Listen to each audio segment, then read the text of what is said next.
hosting you this afternoon and morning for others. My name is Barbara Kalimapiri, as Mwanja said. I wear many hats. I'm the CEO and founder of Udongo Detergents, South Africa and Zambia. I'm also Goodwill Ambassador for Push Women Network in Zambia. I'm also a Thoughtsmith coach, and also a head of diversity and inclusion for one of the human rights organizations. I'm an African woman, a wife, and a mother of three. I'm based here in Johannesburg. I'm truly, truly delighted to be hosting this dialogue, which is entitled Empower Your Sister. This is being brought by the Being African in Africa, which is an online platform that endeavors to share positive narratives and content on Africa. We're so delighted to have this platform because we can be able to tell our own stories. I have beautiful panelists today, and I'm so delighted. I'll be introducing them shortly, but I want to just invite participants that we've got a chat box here where you can actually pop in your questions, pop in your comments, and any points of clarification that you might have. As Mwanja mentioned earlier, this session is being recorded and is going to be streamed live on YouTube. So please note that. Without further ado, I just want to say that this Empower Your Sister online dialogue is one of the many series of the Being African in Africa initiative. And it is one of those that is coming right after Women's Month in South Africa. And it's almost like winding down Women's Month initiatives and activities across the country in South Africa. But I've always said that, Women's Month, even Mother's Day, should not be a month. It should not just be for 1 month dedicated for a month in a year, but it should be an everyday thing, because women in their nature are very, very powerful human beings. I hope they do realize that. They say that women are very, very influential. They may not have the titles, but they're very, very influential in their homes, in their churches, and in different places where you find them. Coming back to Empower Your Sister, I think it goes without saying that too many women in Africa still remain outside the reach of their full economic and self-empowerment potential. And in fact, a recent ILO report shows that the fact that you're young and female serves as a double strike for those that are looking to find productive employment. In fact, they highlight that 76% of people who are inactive are those that are youth and are female. And looking back, we know that there are so many conferences, so many declarations, so many pronouncements that have been made about, women empowerment. We have the UN, the African Union, and our different countries that have actually committed to women empowerment. And more, in, I think, Beijing, 1995, the Beijing conference, where 189 countries did commit to this Beijing Declaration and the Platform for Action. Despite all of this, we are now 21 years after the Beijing conference, and we're asking this question: what can African women do to support one another? And just, to cap it off with this session that we have today, we want to find out from these distinguished women who are going to be sharing about their experiences and their insights and what it really, really means for them to draw support from fellow women and also to make sure that, they also empower other women towards personal development, career, business growth, and other aspects of their lives. They come from different backgrounds, as you hear once I start introducing them, and they'll be sharing practical examples of how women can provide backing for one another, even when things are very, very tough. So I'm reading this interesting book, I think because there's so many different definitions about empowerment, and I have this book, I don't know if the camera can pick it. It's called The Art of Creating Your Life as You Want It. That's the simplistic way of defining what empowerment really is. So it's about the art of creating the life that you really want. Obviously, the life that you really want, but also the life that you want your other next sister to have. I think that's the addition to this definition of empowerment. So without further ado, I've got quite a number of distinguished panelists. My first panelist is Dikeledi Seleka. So Dikeledi Seleka is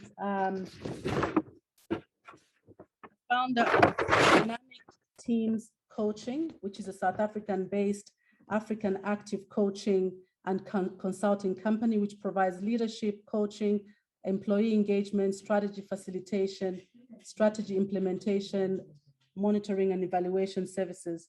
And before we started, she was saying that she also is a great speaker. So you can see her in the streets of Joburg participating in quite a lot of speaking engagements. So Dikeledi and all the other speakers, please note that you only have 8 minutes each to really share your personal experiences and growth. And for you specifically, Dikeledi, we would be so keen to get some examples of how your company has actually been empowering and supporting fellow women. So I'm going to leave it to you now and let you speak for 8 minutes. Over to you.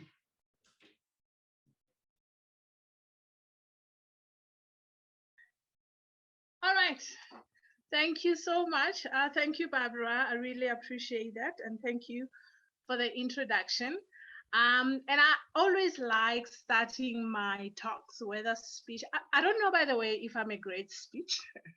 Thank you for that. But I guess audience, listeners are the ones to attest to that. But I usually like starting by saying, mentioning who I am without the accolades or the business side of me. I am a South African village girl. I'm a proud South African village girl for that matter. I'm a wife, I'm a daughter, I'm a sister, and I am a mother. And those, I think, for me, are the most important hats that I wear in my life, besides the career part of it. Now, coming to the career side, I am a business performance coach. I am an entrepreneur. I'm the founder of Dynamic Teams Coaching, as explained. What do? I help overwhelmed entrepreneurs, entrepreneurs that are, I like saying, running and being busy, but not being productive. And I think most of us do get to feel like that at one point, because as entrepreneurs, we get to wear so many hats. We are sales agents, we are marketing, we are financial heads, we are all that. So I help such overwhelmed entrepreneurs. I help entrepreneurs that find themselves confused, not knowing which direction to take, not knowing whether I'm on the right track or not, or what do I do next. I help entrepreneurs who also find themselves that it's time for me to grow. I have been making it, but I am sort of on a constant achievement, on a straight line. I want to take it up a notch a little bit.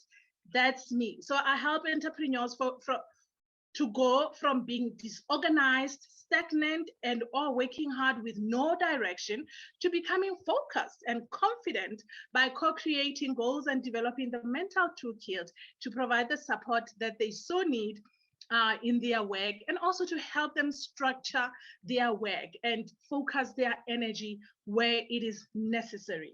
So that then makes my business side. That's what I do.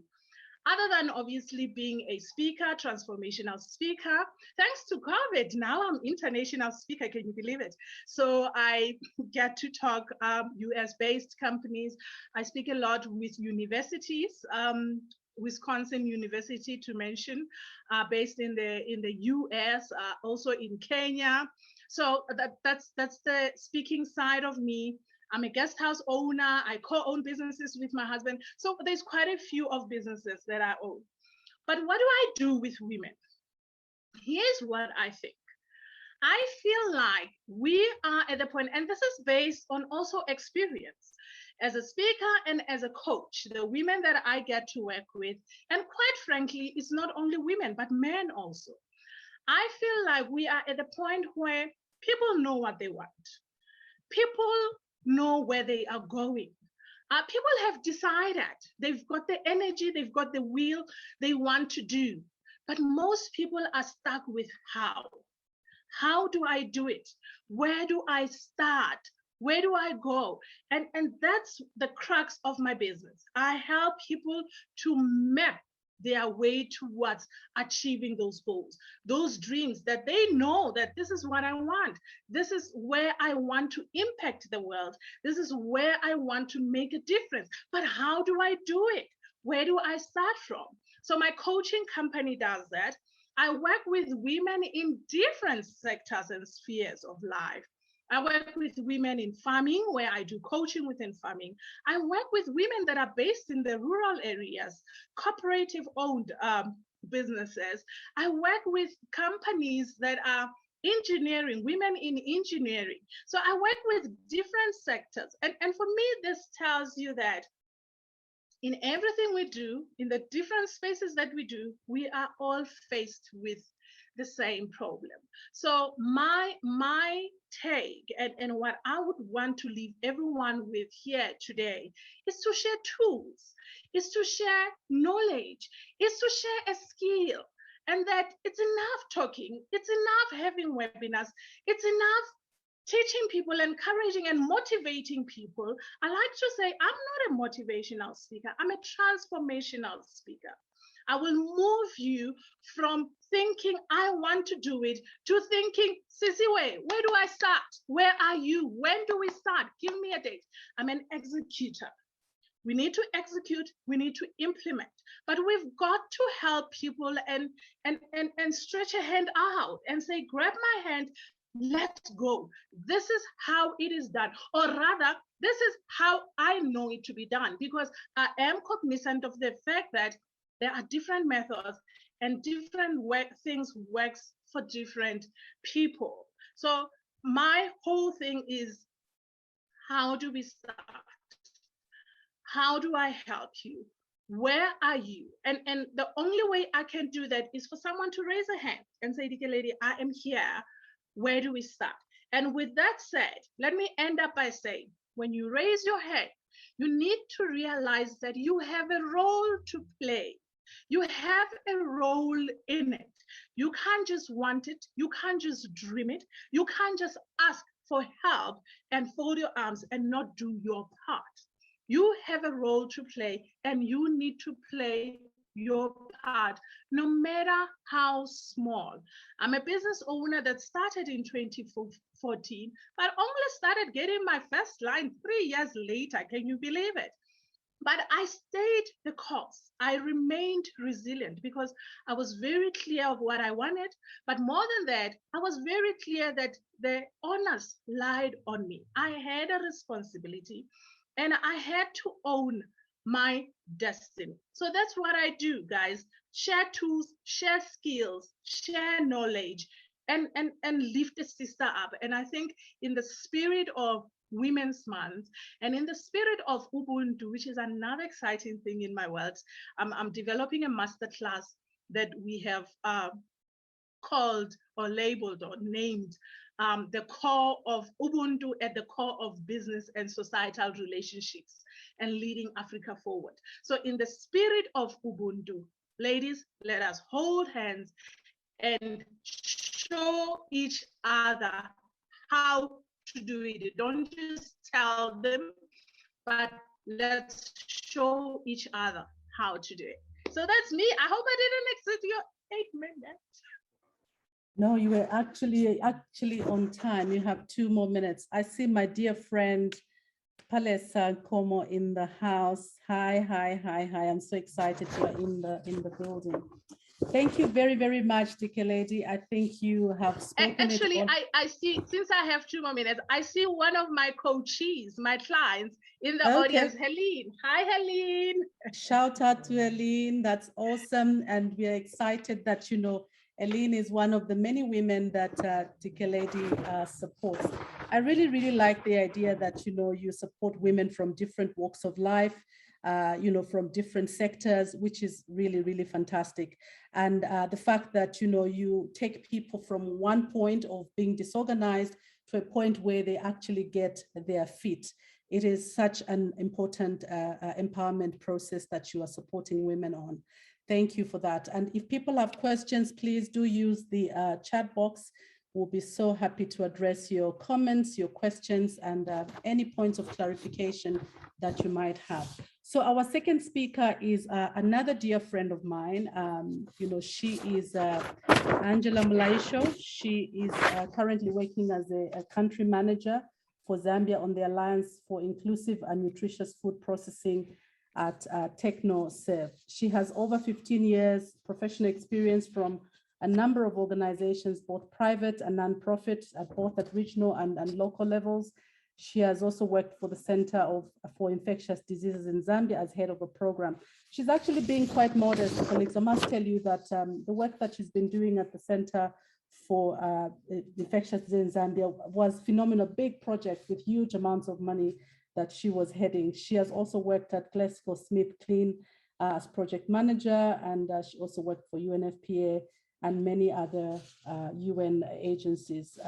She is a dear friend, and I'm so excited that she's part of this conversation because she's going to be sharing with us also her practical personal experiences, but also giving us some examples of which women have actually impacted her in her life, in her career, and her personal life. So Angela, my dear sister, please, the floor is yours. You have 8 minutes, and please do share your story.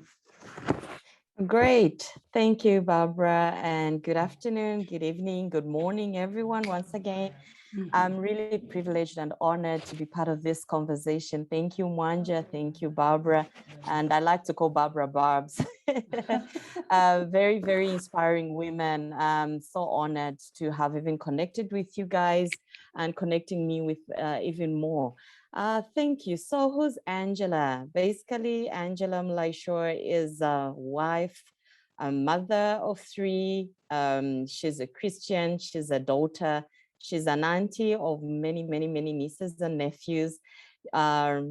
She's a professional woman. She's an entrepreneur. I've always believed, especially as a woman, that it's always good to have a side hustle. And that's something that I've consistently done, and mostly ventured in network marketing. Why network marketing? And I think for me, that's another exciting and inspiring story, especially as we're talking about empowering another sister, because it's out of this network that then I become somebody's supplier or somebody's customer. The world we're living in right now, we've seen with the COVID pandemic recently, how we are all just locked up. And how do we do business? How do we ensure continuity? So there is a great opportunity. I live in Lusaka at the moment in Zambia. That's where I'm based and working on the INFP program. So I'm working with SMEs in Zambia that are in food processing.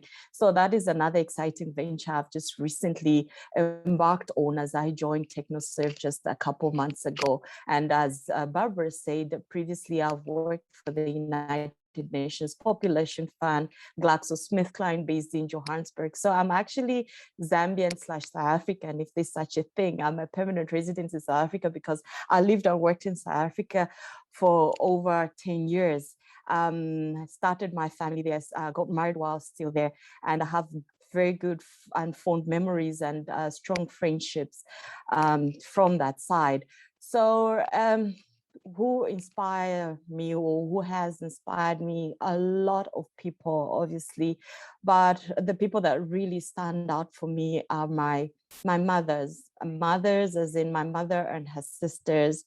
They come obviously from a background having been raised in Zambia, where when I look at the generation of their parents, I mean, they had really, really modest jobs, but they managed to educate their children to professional careers. And these women, because obviously it was a family of predominantly women, so they managed to then raise a generation of, women. This is now my generation, who are hustlers and really professional women who've taken up another notch. So I really draw my inspiration from them. I admire their resiliency, their push, and they're always challenging me, that you can do better. Sometimes you feel as in your work, especially in your career, all business life that, you know what, I should be fine. Once I get this, once I get my master's degree, or once I get my PhD, it should be all good. But, you know, you always have them, you know, like they are your accountability partners, checking up on you and saying, no, you can do better, you can do that. Other women that have inspired me, or I feel have played a major and positive role in both my professional and personal growth, as women I've come across, especially over my professional life. And I'll just highlight, for example, I've lived in South Africa and I've lived in Zambia. I think one of the things that can be a little bit of a challenge is being an immigrant. But to find a network of women who embrace you, who just speak in your life, who believe in you, who see potential and they push you towards that potential, that is just amazing. And I can highlight a few. I think one of them probably has featured on one of these sessions. She's based here in Zambia, and I think she picked out this student from university and just saw so much potential. And from the time our paths crossed, she's always been pushing me. She's always checking up on me. I call her a mentor. Her name is Nyangu, and she turns out to be Mwanja's older sister. And that's how I got to meet Mwanja. So it was through her sister. And moving to South Africa, my first organization that I worked for was a nonprofit organization, Youth Development Trust. So that was another exciting experience for me, because we're looking at empowering youth who were unemployed or getting them into entrepreneurship, inspiring them, training them, coaching them, and also connecting them to access to finance, etc. And so I work with a group of women who are still dear sisters up to this day. We've kept touch, even though I left South Africa 6 years ago. We have kept in touch. We're always checking on each other, always inspiring. But what stands out from that experience of having met these women, they always say, you know what, Angela, we are a group of friends, a group of colleagues, but you know, you do stand out and you're gonna go far. That for me spoke words. I still remember those words very, very, very candidly. And then recently at Center for Infectious Diseases Research in Zambia, where I just moved from, it's one of the local nonprofit organizations here in Zambia working in the area of public health, HIV/AIDS research. And like Barbara has mentioned, I had an opportunity to be head of program for one of the largest CDC or US government funded grants, which I successfully delivered until this year when it was coming to an end. And I had an opportunity to be pushed, inspired, and encouraged by women within this organization. And for me, the one that stands out, I mean, there's a lot, and I mean, 8 minutes, I wouldn't mention them. So apologies if I don't mention that. The one person I'd really want to salute from there is Mrs. Rosaline Riley. She's the Human Resource Director. She's the thought leader. She inspires a lot of young women, and I'm really privileged to have worked closely with her.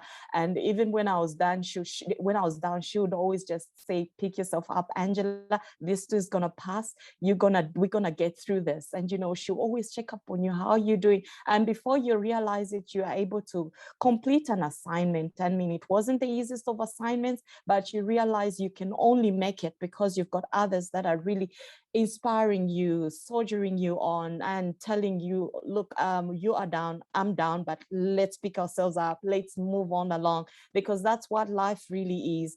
The one woman I was privileged whilst I worked for the Youth Development Trust as well to have worked and met Mrs. Ria Piaga. She's former Minister of Police. She spoke words, and I've never forgotten just from that relationship. She inspired me. I remember one of the things she said that also stood out for me up to this day was, then I was a young mother. I had one child. And, you know, you start getting overwhelmed with everything that is happening around you. You're starting a family, you've got a career, you want to still be an entrepreneur doing your side hustle, and you still want to advance your studies, for example. And she just said something that was profound up to this day, and I've applied it and I've seen how it's worked, which is continuous professional development. She said, don't be so hard on yourself that and you create a little box and say, it's got to be this way because this is what society has entailed. But you know, you can rewrite your story. You can have a different narrative. You can tell yourself, you know what, given the limitations or the challenges I have, I'm going to come up with a different strategy of how I can get this MBA or how I can get this PhD, something that suits me. So one thing she challenged, for example, we have a lot. I went and did my master's degree at the University of Witwatersrand in Johannesburg. And one of the things she says, look at all those management advancement programs that they have. You can do different courses. And before you know it, you might as well be a PhD holder.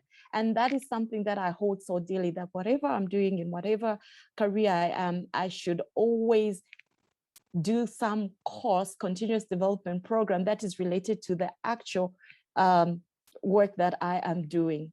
And yeah, I think Barbara is signaling that I'm out of my time, but yeah, really excited. I think for me, the message is just to ensure that in my life, I'm being progressive and consistency and giving back to other women, just as I've received, because then I get satisfaction, then I get fulfillment. I feel I'm really living out to be the change that I want to see. Thank you so much. Thank you so much, Angela, for that personal testimony of some of the women that has inspired you in your life and in your career. I think what Angela is saying is that we all need a Ria Piega in our lives. We need a Rosaline in our lives. We need a sister in our lives. And one thing that struck me so much is how, you know, the lady you said, the Rosaline, just said, you know, you can do it, you can pick it up. And I think those words are often very, very important for women, especially that, you know, we have so many moving targets, a lot of multiple caregiving roles that we have. We just need, you know, that person that says, you know, you can do it, go for it, Barbara, go for it, Angela, you can do it, you know. And I think that's the message that Angela is saying to us today. Without further ado, I also want to mention that these kind of platforms are very, very important for women just to share their stories. There's power in sharing our positive stories. We're always hearing about other people's stories from the North and, you know, other places. Our own African stories are being buried. So I just love, you know, this conversation. I'm excited that, you know, women like all of you are able to share these beautiful, beautiful stories. We have the chat box, as I said earlier. Please do post in your comments, questions, or anything that you just want to add. If you've also been inspired or empowered by any person in your life, please do share on the chat box. So I'm going to give Miss Sheila Afari 8 minutes as well. Sheila, again, is somebody I've met on being African in Africa. She's now a dear friend of mine, I think. I hope you consider me as your friend, Sheila. I do. That's awesome. Yeah. So Sheila is such a talented entrepreneur. I can tell you. Oh, Sheila, she put you on a spot. That's why you agree. You say Dikeledi, yeah. So Sheila is amazing. When I read her bio, you guys gonna be just like, what? Does she do all of those things? You know, and how does she do it? You know, again, you know, as women, we need to start learning some of the tricks and techniques that we use to, you know, really push our boundaries. You know, how are you? What is it you're doing? What are you learning as you're pushing your career? So Sheila is a dynamic entrepreneur. She's passionate about Africa and showcasing brands. She is her business is called Sheila Afari Group. It focuses on public relations, music plugging and distribution. I heard that word for the first time, music plugging and distribution, colleagues, property investment, events management, and media publishing. So she owns online magazines as well. How on earth do you do all these things, Sheila? So she also, for the past 12 years, has been working in the events, fashion, lifestyle, technology, and entertainment space, and she's created herself a niche. She's created herself a beautiful niche. She's also servicing clients from New York, Los Angeles, London, Nigeria, Ghana, Kenya, Botswana, Cameroon, Zimbabwe, and here in South Africa. She is an entrepreneur winner of the 2019 Accenture Rising Star Awards. 2019's Wiki Mzansi Top 5 South African Business Women in Media, 2018-2019 Tropics Changemakers Awards. I can go on and on and on, colleagues, about how many awards that Sheila has actually achieved. Kudos to you, Sheila, and we're so proud of you. Yeah, so can you just, tell us, Sheila, how, as can a young African woman grow and find a career in music, entertainment, fashion, lifestyle, events, business, all of the things that you're doing? How do you do it? Just tell us, so that we can learn from you. Yes, thank you. Yeah, I like that you put it out, a young Black African woman, because I think representation really matters. And growing up in an African household, it was you go to school, you go to university, you get a job. So there was no input about being an entrepreneur. And I think now that I look back, we did have examples of entrepreneurs, where our parents had, stores or were selling things or whatever the case may be, but it wasn't packaged a certain way. It was always, you get your education and you go study. And that was the journey I was following. But, I guess as life would have it, at university, I stumbled across an entrepreneurship week program that I ended up going to, and was just really inspired by all the students that are running their own businesses. So because I saw that other students were running their businesses, I also believed that I could. And just that fact, didn't know anything of business, didn't, have any plans or desires to start a business, but just the idea that other students could do it, I believed I could as well. And I think, with the concept of empowering your sister, I think if more women see other women, in spaces for entrepreneurship or doing other things, it makes it easier for women to say, okay, if Sheila's doing it, if Barbara, if Angela's doing it, so can I. And I think I was fortunate in my entrepreneurship journey that I actually started with essentially a program that was saying, here are the steps, here's how you register a business, these are things to consider. So I kind of almost like went to a school of entrepreneurship, even though it wasn't the school, but just in that sense of being very intentional about entrepreneurship is a certain, there's certain steps to it, or there's certain things to navigate around it. And, before I knew it, I was joining a young entrepreneurship network, that proceeded to me actually running the network. So entrepreneurship has been a big part of, my life and what I do. And just because of the journey I've been in and it being very male dominated, I think as women, we're not necessarily risk takers. So, a lot of my mentors were male, a lot of people coming to these networks were male. And along the way, I would meet a lot of women who would talk about ideas they have, but we never get started. So it's, today the man is talking about something, tomorrow he just, jumps in and goes. But with the woman, it's like, we're more cautious. We want to think about, okay, what does it mean if I take this risk? Am I taking time out of something else or another responsibility I have? Am I going to be losing financial resources? There's so many things a woman, consider usually if you're now, the homemaker or whatever kind of responsibilities you have before wanting to kind of embark on something new. So I found myself then becoming a mentor. And for me, that's kind of how I empower sisters around me to say, I've been on the entrepreneurship journey, since I was at university, and I can help you on your journey just in terms of showing you that it's possible to be done. I was definitely fortunate in terms of when I started, I didn't need any money because I was a student. So yes, you want money, but that wasn't the reason to get started. And I didn't have huge responsibilities to make it, to have that pressure of whatever I'm doing needs to work out. So I definitely, got started on a base of, not really having that fear. But I always like to encourage people, in terms of just getting started without worrying about, is it going to make this X turnover or whatever the case may be. So, I'm really big on bringing women along the entrepreneurship journey. Angela mentioned when she was talking about, having accountability partners.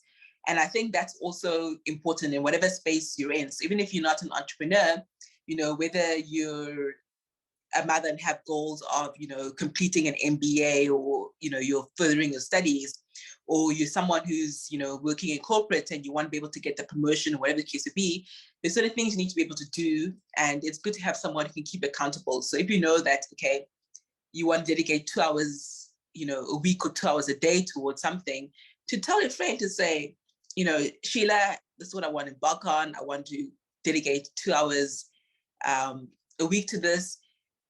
And, you set up time to check in with each other to see, are you on course with what's happening? And if you didn't meet your goals, why not? So I also have an accountability partner.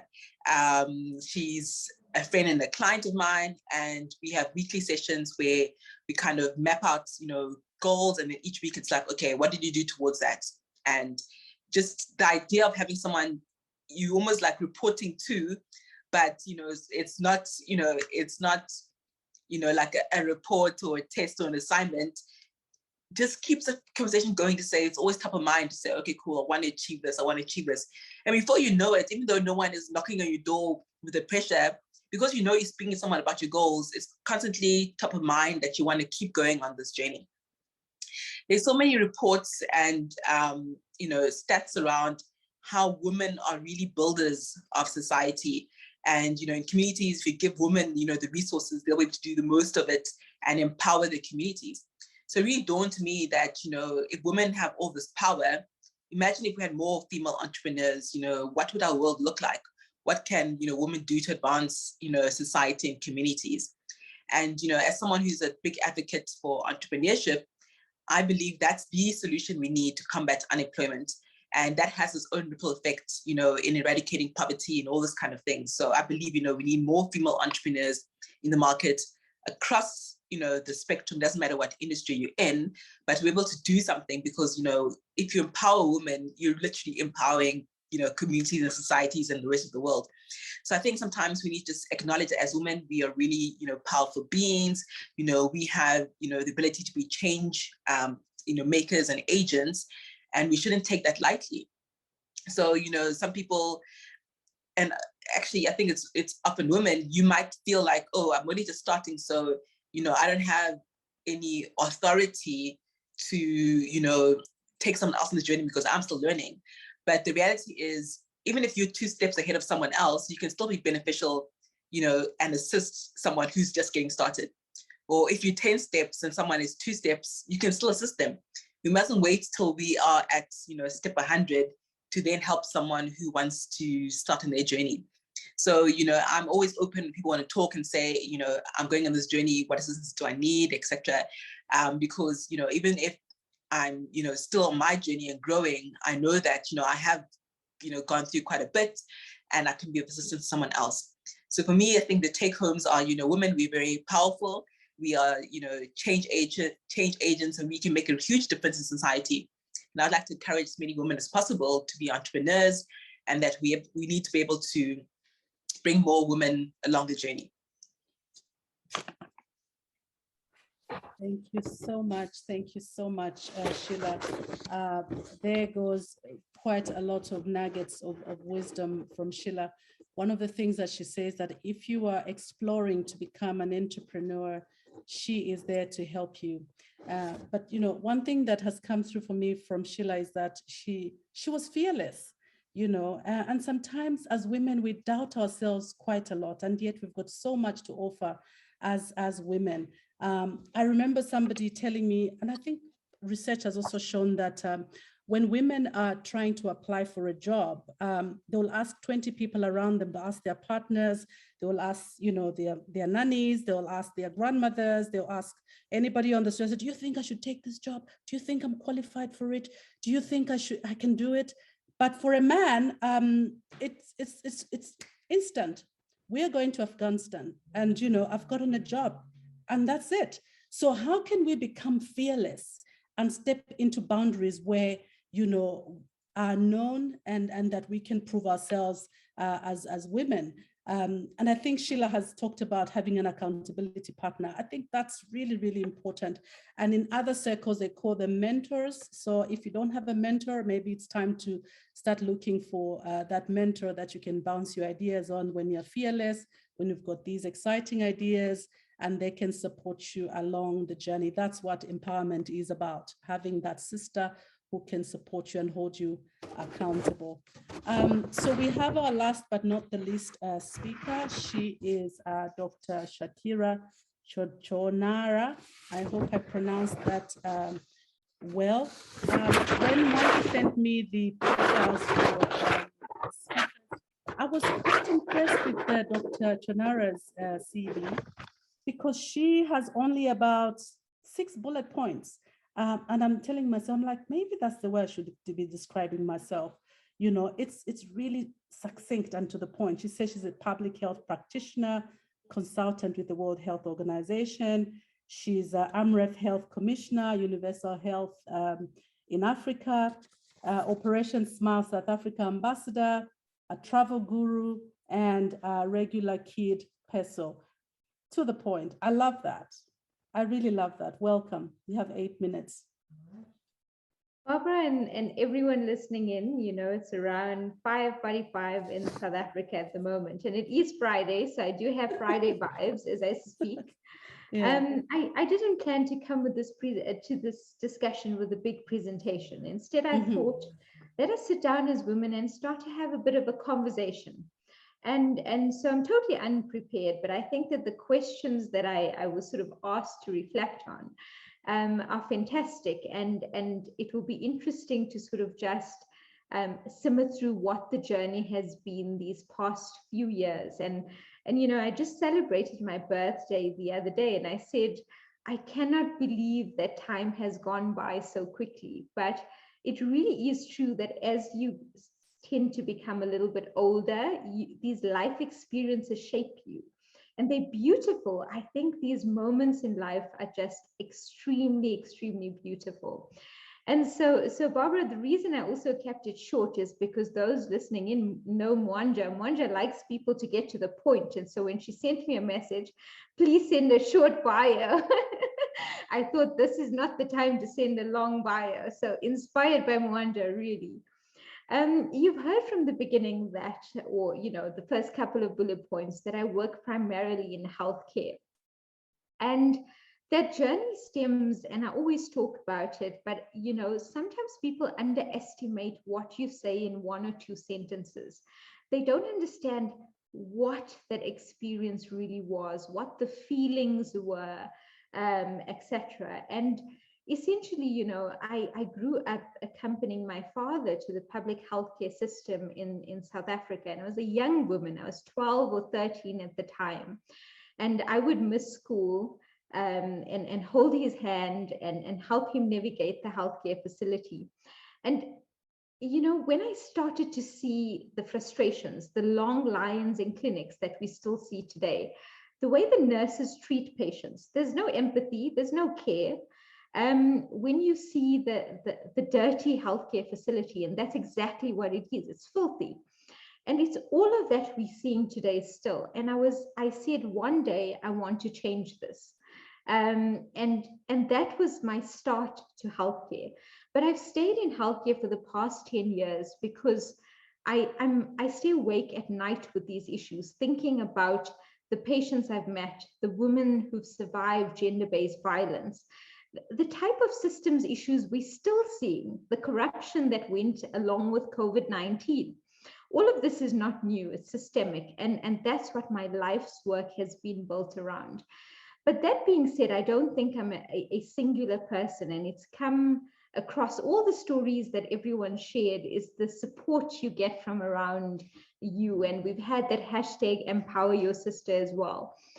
And I think as I reflect on the journey, there's been high points and low points. There's been extremely difficult moments behind the scene, because what you see on social media is Shakira has a PhD and she has 15, I don't know, awards.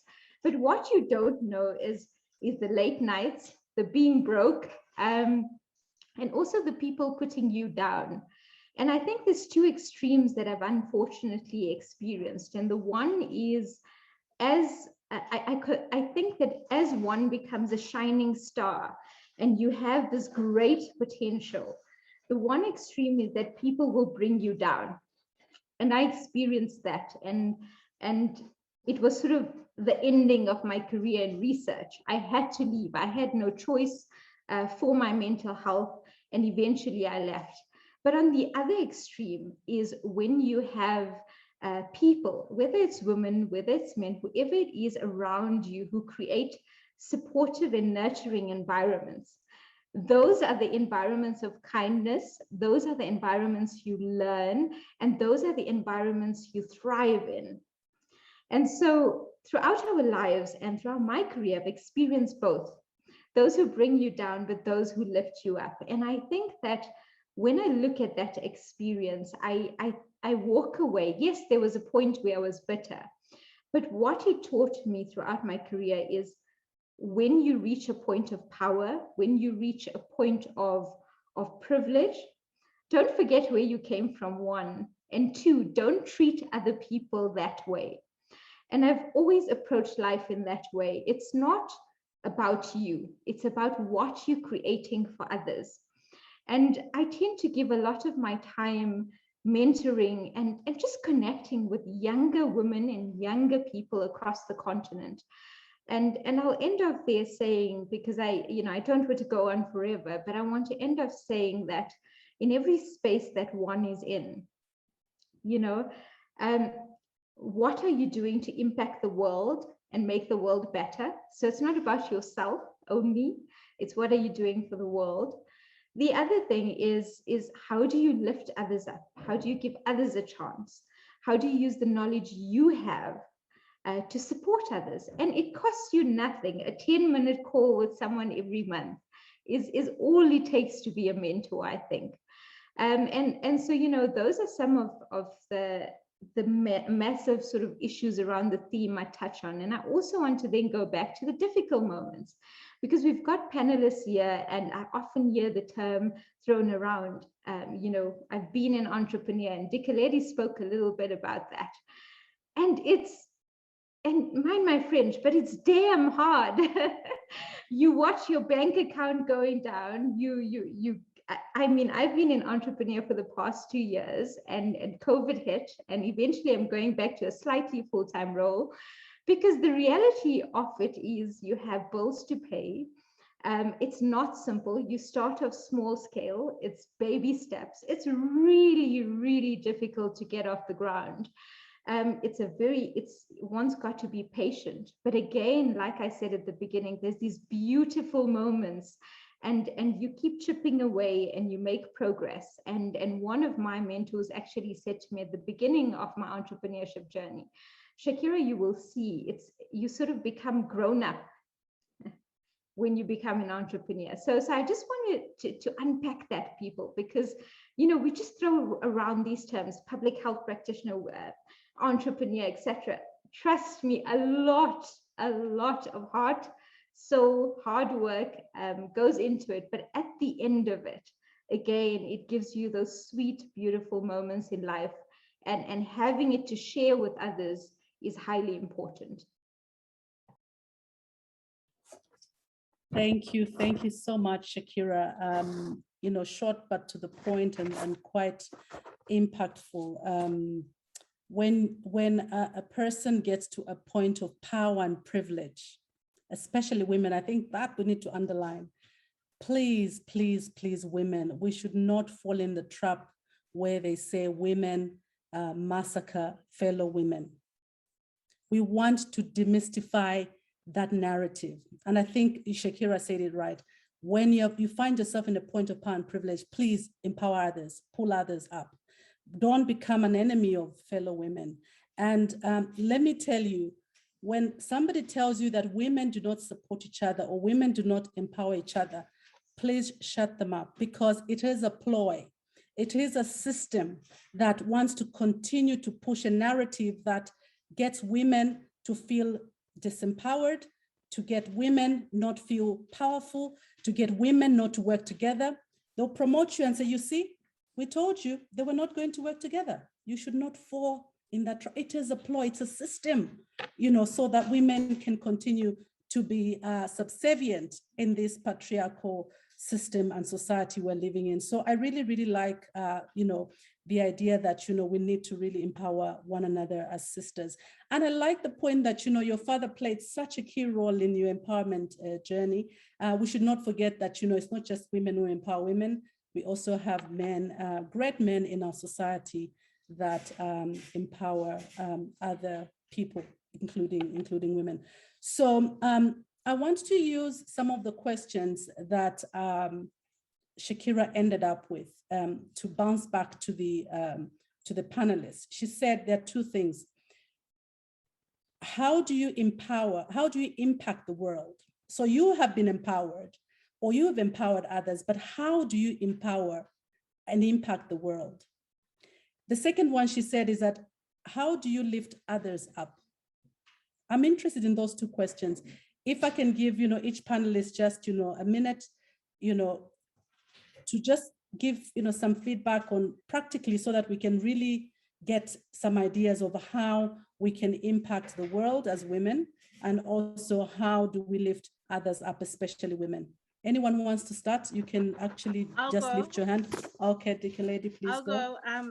I've been quiet for too long. My mouth will start smelling.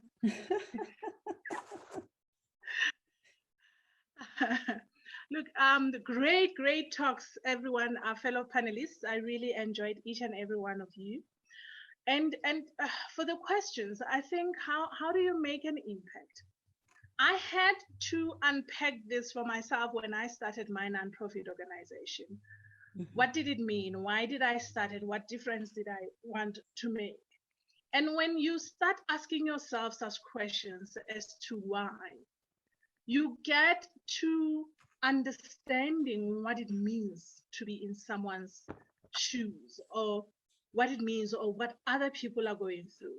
And what I liked in that process is that it also taught me to be intentional.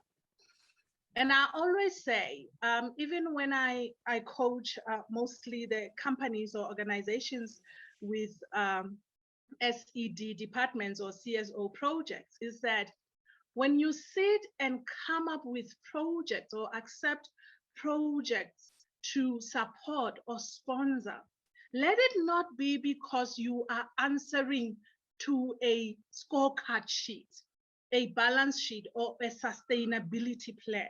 But let it be that you want to make an impact and make a difference where it matters most. For me, with that said, an impact is not about how much, it's not about how many, it's not about how far, but it's about moving that one person from a point A to a point B. It doesn't have to be a point A to point Z, but it's enough to move from point A to point B that I made a difference. I impacted that life, something that they can hold on to and for lifelong and go with. So that would be my take or my input in as far as impact is concerned. Now, how do you do that? You have to be intentional. You have to be decisive. And one of the things that I have been entertaining a lot now, which was brought to my attention or harshly so without me liking it or wanting it, was COVID.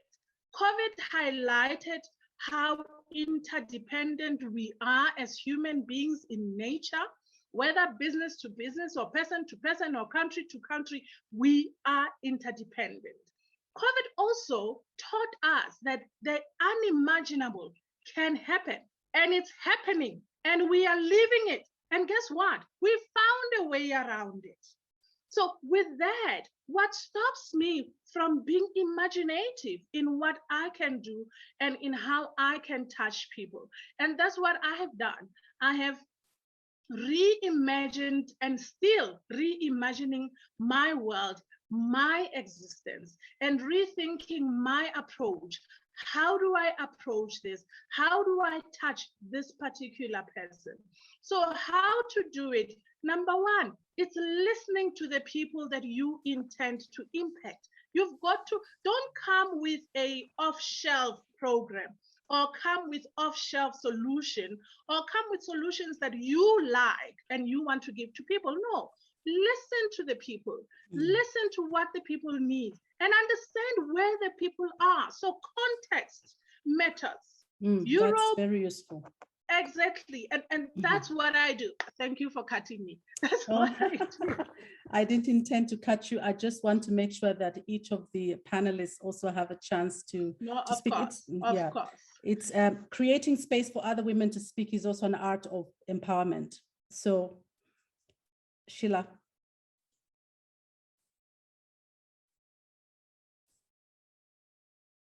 Sheila, are you there? Yes, sorry, I was struggling with my mute button. Okay. How am I impacting the world? I think just by being an entrepreneur and, you know, being active and creating makes a difference, because even if I'm, you know, employing one other person, you know, that's really a contribution. I think just, you know, being an entrepreneur, I believe I'm making an impact in the world. And how to empower women, you know, I think it doesn't necessarily need to be complicated. I think, you know, I'm empowering women through my mentorship. I'm empowering women through being an accountability partner to them. I'm empowering women just by sharing my journey and letting women know that, you know, you too can get started. Yeah, I'll leave it there. Sounds great. Sounds wonderful. Thank you for that. Shakira. I like that you're throwing my own question back at me, but I think Yes. that I really like what Dikeledi said around focus. And, you know, the past 10 years, I realized how I started to do everything under the sun. And eventually I came back to this point of saying, there's only so much of time, so much of energy. And so focus is highly important. We can't do climate change, gender, everything, all the SDGs essentially, or African Agenda 2063 areas. And so my focus primarily is health, and I think everything is centered around that. And then I think around empowering others. You mentioned, Barbara, that, you know, just giving others the space. And there was a conference, we don't do face-to-face that much anymore, but it brings back a big memory. There was a conference where I was speaking at, and I noticed that there were no other new faces, no other young women. And I actually, in my space, I opened up and I said, any young woman who wants to speak, bring up your chair and join the panel. And I think that there's different ways we can do that in our spaces, whether it's a project that we work on, whether it's an article that we're writing, have the co-authorship, whether it's a venture you're invited to, you don't have to always be the shining light. And I think that your light actually shines more through others, not through yourself. I like that. I really like that. Angela? Yeah, thanks, Barbara, and thanks everyone. So how am I impacting the world, or those that are around me, or those that I have an opportunity to interact with? So for me, what is really key is that being able to, I think one thing I've realized over my life is that you get what you give. And so what do I want to give? I want to give positive energy, because I'll get positive energy back.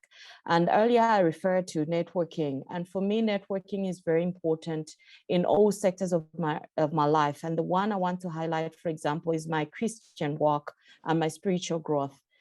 I've been mentored spiritually. So I have a professional mentor that is working with me in my professional life. And that's something that I've endeavored to give back as well. And I have been mentored in my spiritual walk. I continue being mentored in my spiritual walk. And that's something that I've endeavored to also give to those that need it, or to those that God lines up in my life, because only then can I change and impact the world. Because of the impact that I've had from the people that have mentored me or coached me, I realized how many more are they doing it to? And if they're doing it to 10 of us, if the 10 of us do it to another 10 or another 100, then we are making a greater impact.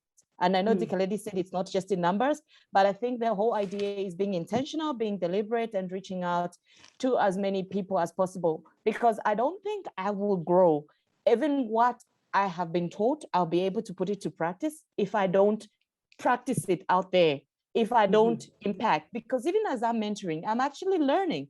I continue becoming better. I continue progressing that way. So for me, that is where it has to keep going. I have to be intentional. I have to be deliberate. I have to have the positive energy, but also in part of networking is really aligning myself with various groups of women. For example, there's the project Girls for Girls. That is something that I'm aligning myself with, for example.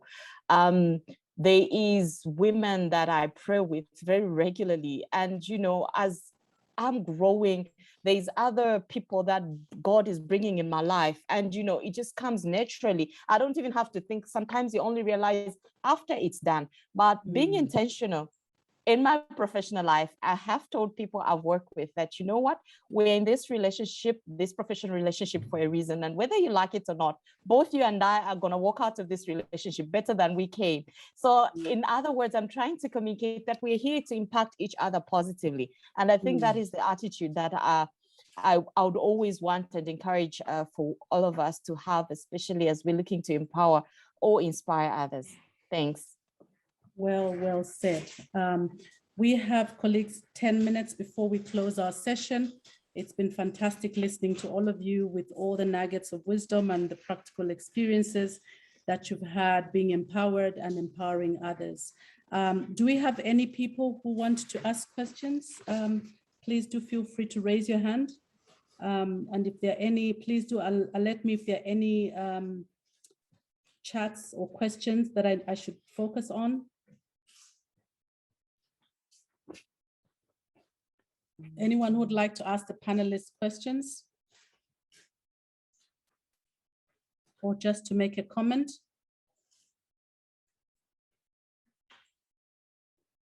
I'm trying to read the comments as well. I hope you've had a chance to read them as well, panelists. I think mine is a concern. Maybe I'm part of this generation that is not patient enough and that want to see results. But honestly, I feel we need to be more practical. We have all these amazing stories. Yet when you look at what is there on the ground in both our families, our communities, there leaves much to be desired. And there's always a way that we can be able to make that difference for somebody's life, make a change for somebody's life. I want to talk about what happened in Zambia, you know, where for 7 solid years, I was one of those people who were just under oppression, you can't speak, you know. And then it felt like after the 12th of August, it was like our independence. We have brilliant people, yet I think for me, it's about I want to see results. That's all I want to see. Enough of the talk, let's have results. And let's be practical. I'll give an example of one thing that bothers me. A woman that you will see going to Soweto Market here in Lusaka for a decade. And if they don't even have children that have been, that will make a difference, like that will utilize their education, it means they'll be doing that for the rest of their lives. But it doesn't make sense because look, at the end of the day, I think we need development, and even on an individual basis, there is just need for change.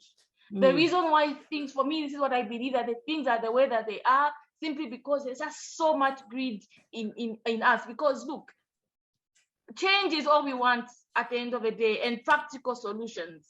We have, it's amazing what groups of people can actually do, the differences that they can make. Even the alumni today, if we cared enough to make the change, would be able to sponsor students that can't even get to university, and those that want to be entrepreneurs, we could be able to actually offer them. We don't have to always look out for the West to give us the funds, because we have it right here in Africa and amongst ourselves. But when will that be? And the power of unity. I believe that our Creator knew very, very well how united the people, what the things that we're capable of achieving. That is why he had to confuse the languages at Babel, because those people would have gone would have reached the heavens in what they were trying to do. So there is power in unity. Thank you.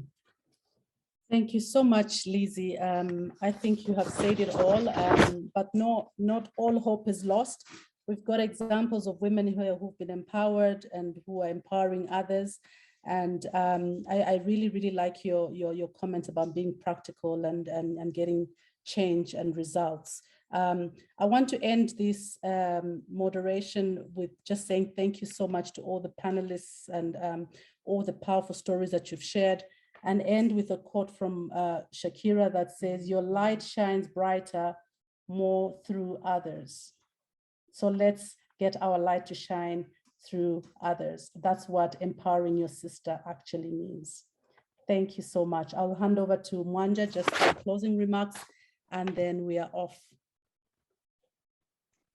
Good evening, everyone. Thank you so very much for wonderful moderation, Barbara. I know I owe you one. I owe you more than one. You owe me, I owe you. We're sisters, we're empowering one another. Thank you very much, everyone, for being with us today. And thank you very much to all our panelists for showing up. Thank you, Sheila, all the way from New York. She woke up early today to be with us this afternoon in our Southern African time. And thank you to everyone that just took their time to be with us. Barbara, thank you once again. You're a wonderful facilitator.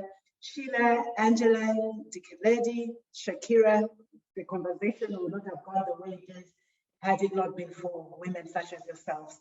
I could carry on and on as well because I've got a lot to say as well, but let me give the platform to others. I create this platform, Being African in Africa, in order to give a voice to others and for women especially also to have that platform for them to air their views, and not just airing of views, but also for us to find the keys and the tools that will enable us to empower one another. We heard from the last speaker, she's very passionate to say enough of talk, what are we doing to bring about change? So I would like to quickly answer that question in closing to say change does not come from outside. Don't wait for anybody to blow sunshine on your face in order for change to come. Change comes from you and I. We heard from Shakira today to say, what does it take for you to take 7 minutes out of a month to mentor somebody, to give somebody a lift, just to say a positive word in your sister's life? So change starts with you and I. Participants, I would also like to announce that our podcast, The African Pod, is up and running. If you'd like to participate, please do stay in touch. I've put my email in the chat platform for you to contact me on and for us to carry on this conversation. I think this will be a first of many. I know there are a lot of issues that we didn't touch on, such as the practicality of it all, which we could have maybe in another discussion going forward. Without taking too much of your time, I would like to wish everybody a blessed weekend and hope to be in touch with you soon. Thank you and goodbye. See you next time. Thank you. Thank you. Take care. Thank Bye. you. Bye. Thank you. Take care. Bye.